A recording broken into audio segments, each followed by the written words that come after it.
You're looking at a vehicle smaller than most parking spaces. It costs less than a used Toyota Camry. And it sleeps 5 people, has running water, independent power, and a kitchen. Oh, and it gets 40 miles per gallon. This thing exists. It's been around for years. And almost nobody outside of Japan has ever heard of it. This is the La.kunn Type D by Auto Shop AZ Max, and this video is going to completely change the way you think about what a camper van actually needs to be. Let's start with the foundation, because everything about this vehicle makes more sense once you understand what it's built on. The La.kunn Type D sits on a Daihatsu Hijet truck chassis, a 660 cubic centimeters Japanese mini truck that is a legend in its own right across Asia. That's the same class of vehicle you see hauling farm produce through mountain villages and squeezing through Tokyo back alleys. In Japan, it's called a K-truck. And AZ Max took that humble workhorse and did something extraordinary with it. They bolted on a single-piece fiberglass shell, a full FRP, or fiberglass reinforced plastic, cabin, and turned it into one of the most cleverly engineered microcampers on the planet. The result is a vehicle that measures roughly 3.7 meters long and 1.72 meters wide. For context, that's shorter than most midsize sedans. The most immediately striking feature is that aerodynamic nose, that forward-sloping fiberglass shell that extends over the cab. That isn't just styling. That nose is doing triple duty. It cuts drag while you're driving, it extends the interior living space, and it houses an over-cab bunk that we'll talk about in detail in a moment. This is one of the main reasons used La.kunn models hold their value so well on the Japanese secondary market. Now the shell is widened out to 1,720 millimeters. This is a deliberate and smart legal move by AZ Max. Running along the lower skirt panel on the driver's side, you've got a series of exterior access hatches. There's a small locking fuel door for the truck's main tank. Next to it is a utility storage hatch, and depending on the model year and configuration, you'll find dedicated access panels for the freshwater and greywater tanks and the sub-battery system. On the rear or lower side panel, there's also a shore power inlet, so you can plug directly into a campsite hookup or your home outlet to run the interior accessories and top off your auxiliary battery. The sliding window on the side is worth mentioning too. It's heavy-duty glass with an integrated fly screen and blackout blind already built in. Not an afterthought. Alright, let's go inside. And I want to be honest here, when you open that rear door for the first time, your brain is going to do a double take. Because from the outside, you're looking at a vehicle the size of a golf cart's big sibling. But the interior feels like a compressed apartment. Every single panel, every wall cavity, every surface. There is zero wasted space in here. AZ Max offers the Type D in 2 core floor plan configurations. The first is the bench or L-shaped lounge layout.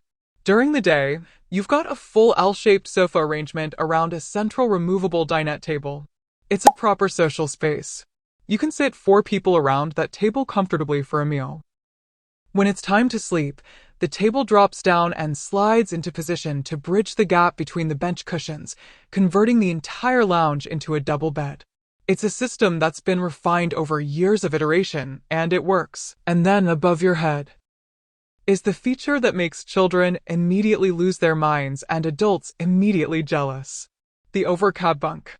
That nose section we looked at from the outside extends into the interior as a slide-out sleeping platform measuring 1,800 by 1,570 millimeters. 2 kids fit up there comfortably. Or it becomes the most generous storage bay you've ever had in a micro vehicle, blankets, duffel bags, sleeping gear, bulky items that would otherwise take up floor space. The storage philosophy throughout this cabin is genuinely impressive. Lift the seat cushions on the dining benches, and you reveal hidden cargo bays running underneath. These aren't token storage spots, they're properly sized compartments designed to keep heavy items low and centered in the vehicle for driving stability. There's also a rotating vertical shoe closet right at the entry door.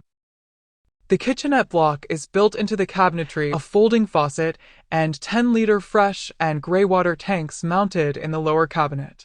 They slide out on brackets for easy refilling and draining. It's not glamorous, but it's clean, practical, and genuinely usable. The electrical system is a proper marine-grade setup. There's a dedicated deep cycle sub-battery completely isolated from the truck's main starting battery. This is critical. You can run your lights all night, charge your devices, run the water pump, and wake up in the morning to a truck that starts perfectly because the two electrical systems are fully independent.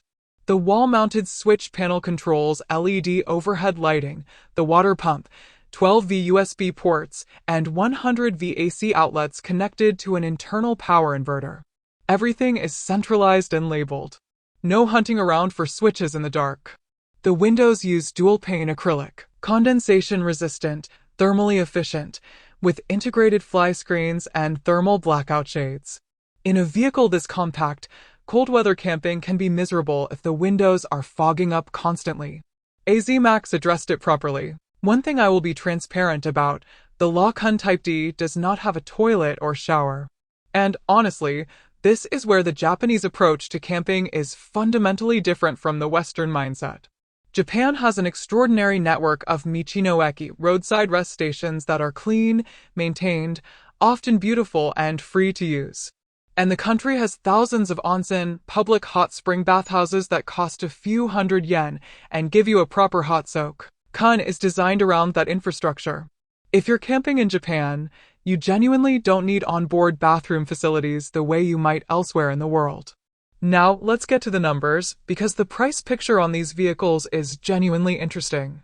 Brand new from Auto Shop AZ Max, a Type D starts around 3.8 to 4.5 million Japanese yen. That's roughly $25,000 to $30,000 depending on specification. Whether you go 4WD, which transmission you choose, and whether you add upgraded lithium electrical packages. For a purpose-built motorhome, that is an exceptionally competitive price point. On the Japanese used market, a 5 to 10-year-old model in good condition will typically list between 2.2 and 3.2 million yen, roughly $15,000 to $22,000.